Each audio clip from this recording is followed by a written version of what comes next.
तुमने बड़ा घर ले लिया और माँ को एक अलग कमरा भी दे दिया। तुम यह सोचकर खुश हो, जहाँ लोग माँ को बरामदे में रखते हैं, तुमने कमरे में रखा है। अच्छे बेटे हो तुम, बहुत अच्छे बेटे हो, शाबाश। लेकिन यह बताओ, उस कमरे में तुम कितनी बार जाते हो?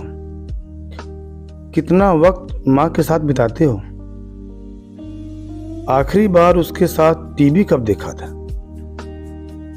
उसे वह बेकार के चुटकुले कब सुनाए थे? और बिना सिर पैर की बातों पर उसके साथ ठहाके कब लगाए थे? कमरा देने से उसका हिसाब कैसे बराबर होगा, जिसका कर्जदार है तुम्हारे खून का एक एक कतरा, तुम्हारे वजूद का एक एक रेसा। 9 महीने जिसने तुम्हें पेट में रखा, 3 साल हथेलियों पर और जिंदगी भर दिल में। उसे कमरे में नहीं, पलकों पर रखना मेरे दोस्त, हमेशा। इत्र कोई तो था जो माँ के होठों से छलकता था। वह माथा चूम लेती थी, बदन पूरा महकता था। आज मदर्स डे नहीं है, फिर यह माँ स्पेशल क्यों? क्योंकि हमने बचपन से सुना है, शुभस्य शीघ्रम। शुभ कामों के लिए हम मुहूर्त का वेट नहीं करते। जिसने जिंदगी हमारे नाम लिख दी, हम उसे तारीख देके सेलिब्रेट नहीं करते। आज माँ स्पेशल इसलिए क्योंकि दुनिया में कोई माँ की तरह नहीं है। सोने के लिए उसकी गोद और रोने के लिए उसका कंधा, इससे बेहतरीन कोई जगह नहीं। मेरे दोस्त, माँ वो दौलत है जो हमने बिना मांगे पाई है।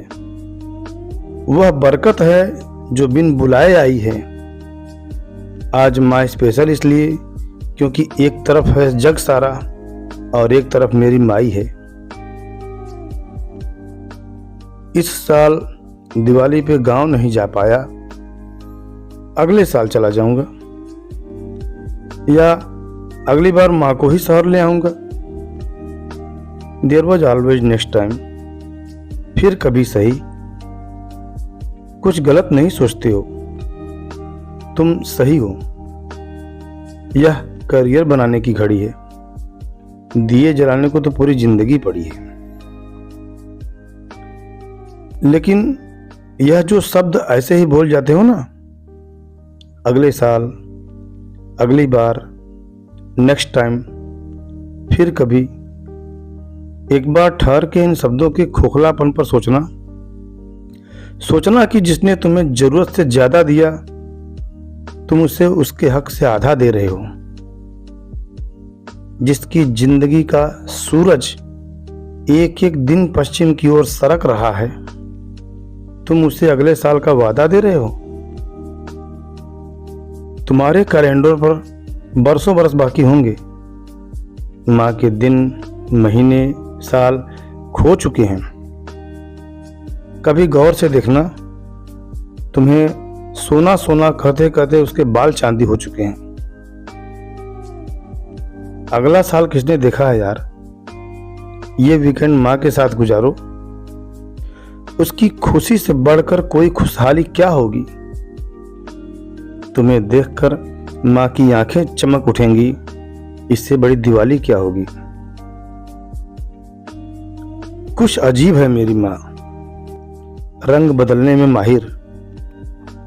मैं उदास नजर आऊं तो दोस्तों जैसी हमदर्द बन जाती है। कोई गलती करूं तो पापा की तरह सख्त, और घबराऊं तो बड़े भैया की तरह सरपरस्त। यह कैसा जादू है जो बाकी लोग नहीं कर पाते? माँ अकेली हर रिश्ते की जगह भर देती है, पर दुनिया के सारे रिश्ते मिलकर एक माँ की जगह नहीं भर पाते। सुना है कहीं एक जन्नत है जहां दूध की नदियां बहा करती हैं, पेड़ों पर परियां रहा करती हैं। वहां कोई दुख नहीं है, कोई दर्द नहीं है, खुशी पे कोई पहरा नहीं, हंसी पर कोई शर्त नहीं है।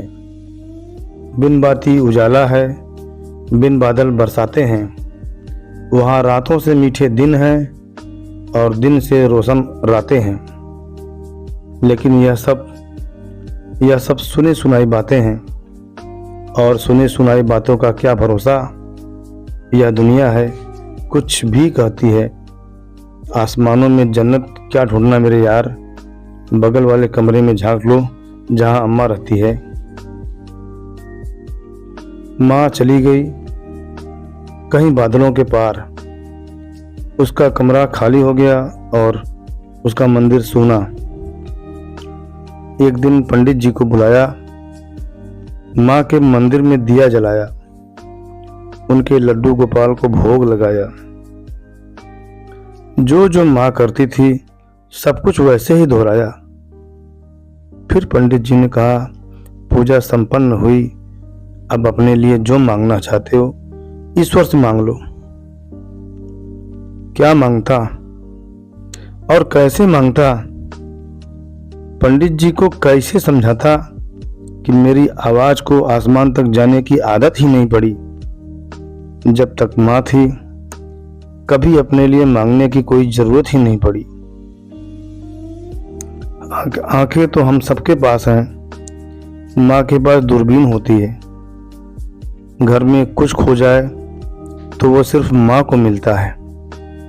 मेरा वॉलेट, मेरी बहन का रिबन, बाबूजी की घड़ी, दादाजी की छड़ी, कुछ भी। लेकिन माँ कुछ छुपा कर रख दे तो उसे कोई ढूंढ नहीं सकता। मैंने कोशिश की, घर का एक एक कोना छान मारा, लेकिन मुझे वो दुख नहीं मिले जो माँ ने कहीं हम सबसे छुपा कर कहीं रख दिए थे।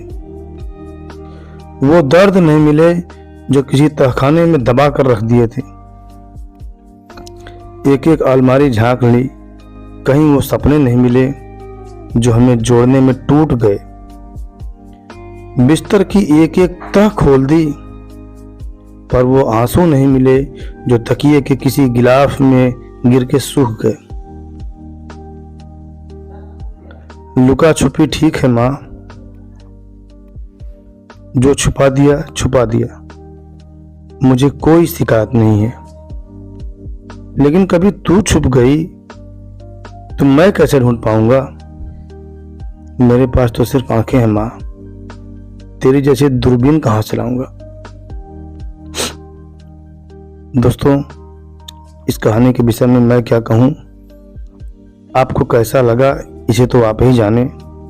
पर मेरी हालत यह है कि कहानी बोलते बोलते मुझे रोना आ रहा है, मेरा दिल भर आया है। मुझे मेरी माँ की याद आ रही। मैं समझता हूं आपकी भी यही हालत होगी, और होगी भी क्यों नहीं, माँ तो आखिर माँ होती है। माँ के विषय पर आपसे कुछ कहते हुए मेरे दिल में एक बात आई है। इस कहानी को मैं लाइव आपके सामने प्रस्तुत करना चाहता हूं। यदि आप मुझे प्रोत्साहित करें और आपकी भी इच्छा मुझसे मिलने की हो तो मैं इसी कहानी को लाइव आपके सामने प्रस्तुत करना चाहता हूं। और ऐसा इसलिए भी कि मेरी एक वीडियो जो कि इसी चैनल का हिस्सा है, जिसका कि टाइटल राजेश खन्ना और अहंकार नाम से है, उस कहानी पर आप सभी दर्शकों का अगाध प्रेम मिला है। मुझे बहुत लंबे व्यूज आए हैं उस कहानी पर, और उस कहानी से संबंधित मैं कुछ आपसे कहना भी चाहूँगा। यह मेरी दिली इच्छा है। यदि आप मेरी इच्छा को पूरा करना चाहते हैं तो अधिक से अधिक लाइक और कमेंट करें। और यदि आपके लाइक, कमेंट और सब्सक्राइब में पावर रहा और मुझे इस कहानी पर 1 लाख लाइक मिले तो मैं अगली वीडियो इसी माह पर लाइव दूंगा। और हाँ दोस्तों, मैं आपसे दिल से मिलना चाहता हूँ। आपने मेरी कहानियों को अपने दिल में जगह दिया, इसके लिए मैं आपको दिल की गहराइयों से नमन करता हूँ। मैं आपके प्यार को पाकर कृतार्थ हो गया। धन्यवाद।